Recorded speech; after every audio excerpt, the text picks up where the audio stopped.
Bonjour chers amis et rebonjour sur Empire Digital. Aujourd'hui, je voudrais vous parler d'un... En fait, je suis en train de construire un framework pour aider les entrepreneurs à démarrer, enfin les entrepreneurs, ceux qui voudraient devenir entrepreneurs à démarrer.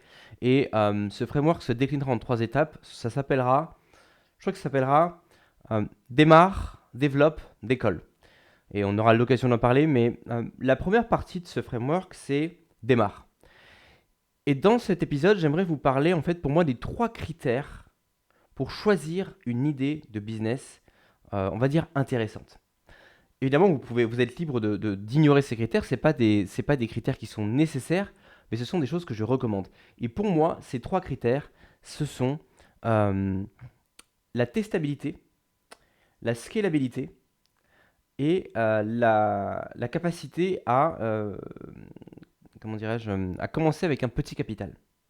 Sauf évidemment si vous avez des gros capitaux. Alors, on va essayer de passer ces critères en revue. Qu'est-ce que j'appelle la testabilité? La testabilité, ça veut dire que pour moi, dans les 1 à 3 mois après le démarrage de votre business, vous devez déjà avoir des retours du marché. Si possible, une vente. Ça ne veut absolument pas dire que vous pourrez déjà vivre de votre business.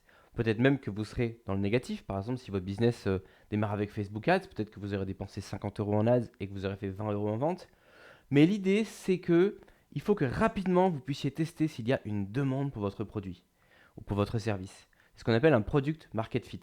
La raison pour laquelle c'est important, c'est que trop de gens vont passer un mois, 3 mois, un an à bosser sur un truc dont personne n'a besoin.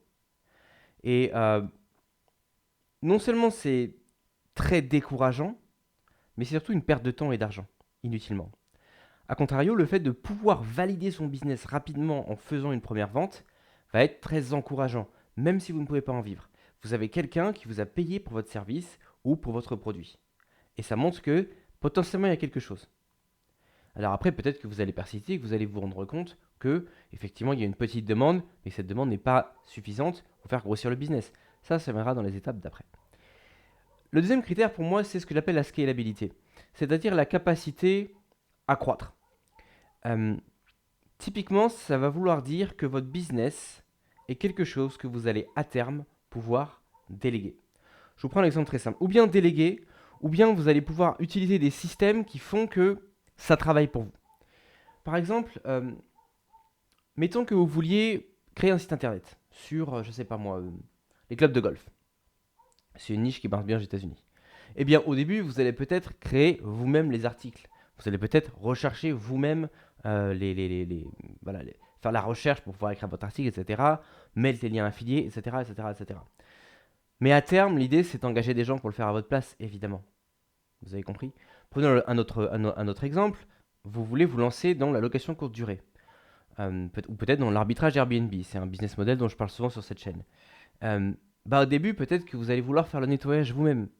Mais si vous voulez scale, si vous voulez prendre un appartement, enfin plutôt 2 appartements, 3 appartements, 5 appartements, 10 appartements et plus, vous allez évidemment devoir déléguer la partie euh, ménage à une femme de ménage. Moi d'ailleurs, je vous recommande de commencer dès votre premier bien hein, à déléguer. Si, de toute façon, ça vous permet de voir tout de suite.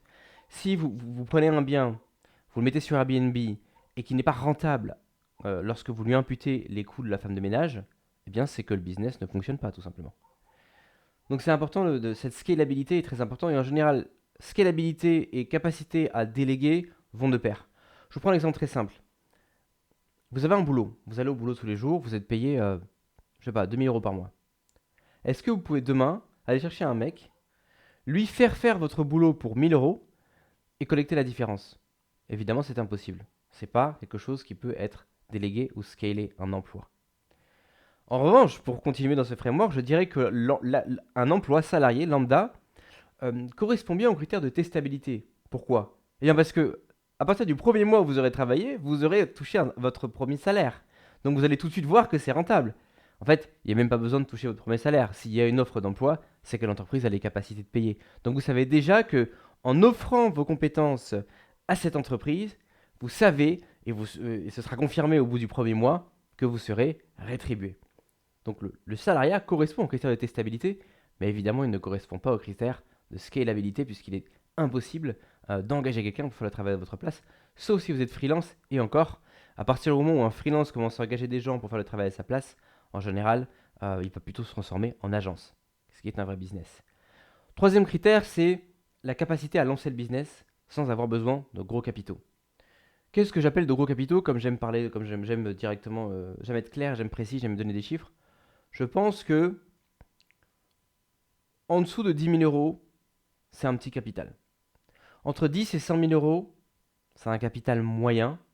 Au-delà de 100 000 euros, c'est un capital honnête qui permet de, par exemple, de se lancer dans l'immobilier ou de se lancer dans toute une série d'activités si en plus vous faites un prêt et que vous utilisez ces capitaux pour avoir une avance. Euh, et puis, évidemment, au-delà de 500 000 euros, au-delà d'1 million d'euros, là c'est un vrai capital. Et là, en général, vous pouvez carrément. Il n'y a même pas besoin de prendre de risque en fait. Vous pouvez l'investir dans des produits relativement sécurisés qui vont vous rapporter un revenu et vous n'avez plus besoin de travailler. Bref. Mais je pense que la plupart des gens qui regardent, vous avez des capitaux en dessous de 100 000 euros, voire en dessous de 10 000 euros. Et même les gens qui regardent et qui ont à disposition un capital de 50 000 euros, par exemple, je sais très bien que quand vous allez vous lancer dans quelque chose de nouveau, vous n'allez pas vouloir mettre vos 50 000 euros là-dedans. Parce que vous allez vous dire c'est trop risqué, je ne connais pas encore le métier.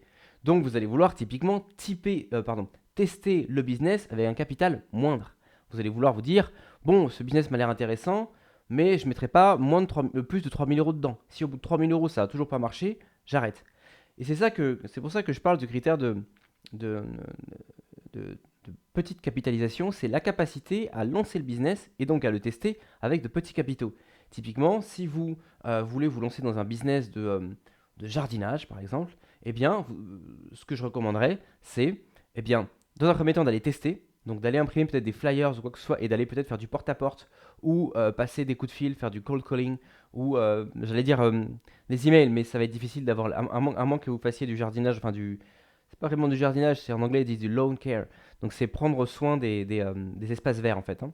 Et bien si vous voulez lancer un business en B2B, peut-être que vous pourrez faire de l'email marketing, enfin du cold email, mais si vous voulez travailler avec des clients lambda, avec monsieur tout le monde, le mieux ça va être les flyers et évidemment le porte-à-porte. Ça a l'air d'être des techniques old school, mais je vous garantis que ça marche encore. Euh, donc l'idée, vous allez vous dire, ok, dans ce quartier, il y a des maisons, il y a des jardins. Est-ce que les gens sont intéressés? Peaufiner un peu votre pitch, sans y passer trop de temps, et aller toquer à 100 portes. Et aller offrir aux gens, par exemple, un premier nettoyage gratuit. Et si ensuite ils sont intéressés, eh bien, à ce moment-là, un deuxième nettoyage, cette fois payant.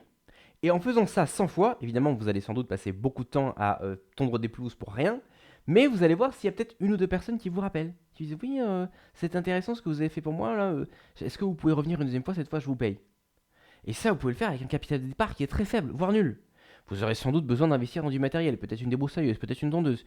Mais vous avez vu, comme là, on a un business où il y a la testabilité qui peut être faite. En un mois, vous pouvez tout de suite savoir si dans ce quartier, il y a des gens qui sont revenus vers vous, qui sont intéressés.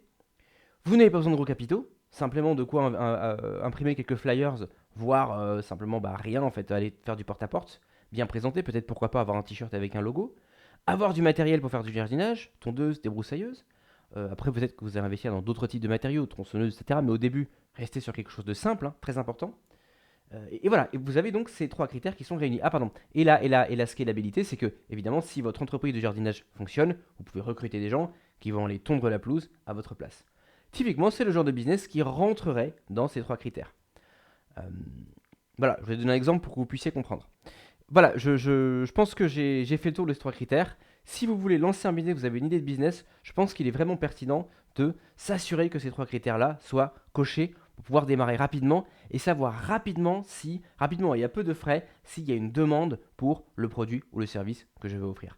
J'espère que cette vidéo vous a plu. Si c'est le cas, n'hésitez pas à vous abonner. Si l'entrepreneuriat ou l'expatriation vous intéresse, abonnez-vous à la chaîne, abonnez-vous à ma newsletter. Le lien est en description. Et n'hésitez pas à mettre vos questions en commentaire si vous en avez. Je me ferai un plaisir d'y répondre. On se retrouve la prochaine fois pour un nouvel épisode dans Pierre Digital. Ciao.